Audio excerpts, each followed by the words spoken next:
But we find that Buddhism was gradually being divided into two kinds of two streams, the Hinayana and the Mahayana.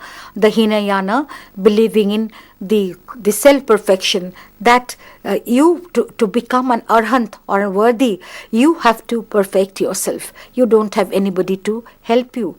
But from there we find this was also known as Theravada Buddhism in Sri Lanka, in Burma. It was known as Theravada Buddhism. That is the saying of the elders. That means who wanted to keep Buddha's teachings, the elders after Buddha, who wanted to keep the Buddhist teachings at their purest forms. And then there was a Mahayana Buddhism, to absorb more people.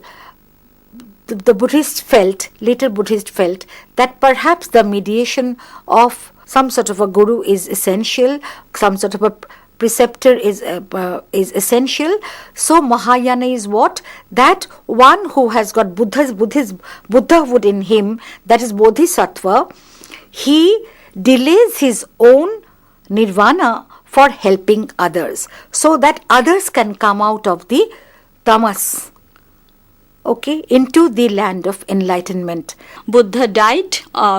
This term it is known as the final blowing out, the Mahaparinirvana, and he died around 483 483 BC, and there is again a debate regarding his death.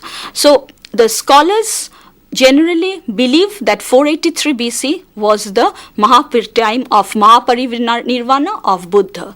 There is a story which says that when Buddha expired, then there was a clash among his disciples on these ashes. Who will take his ashes? And therefore it is said his relics were distributed among his disciples, and we have these relics distributed throughout India, where we have the stupas. Unfortunately, Buddhism did not survive in the Indian subcontinent. We find Buddhism in India till 13th century in some pockets, for example, southeastern Bangladesh, present-day Chittagong region, where Buddhism continued for a pretty long time, and even today we have living Buddhism there. But in other parts of the subcontinent, Buddhism withered away. On the other hand, the transmission of Buddhism to Central Asia, to China, was very successful.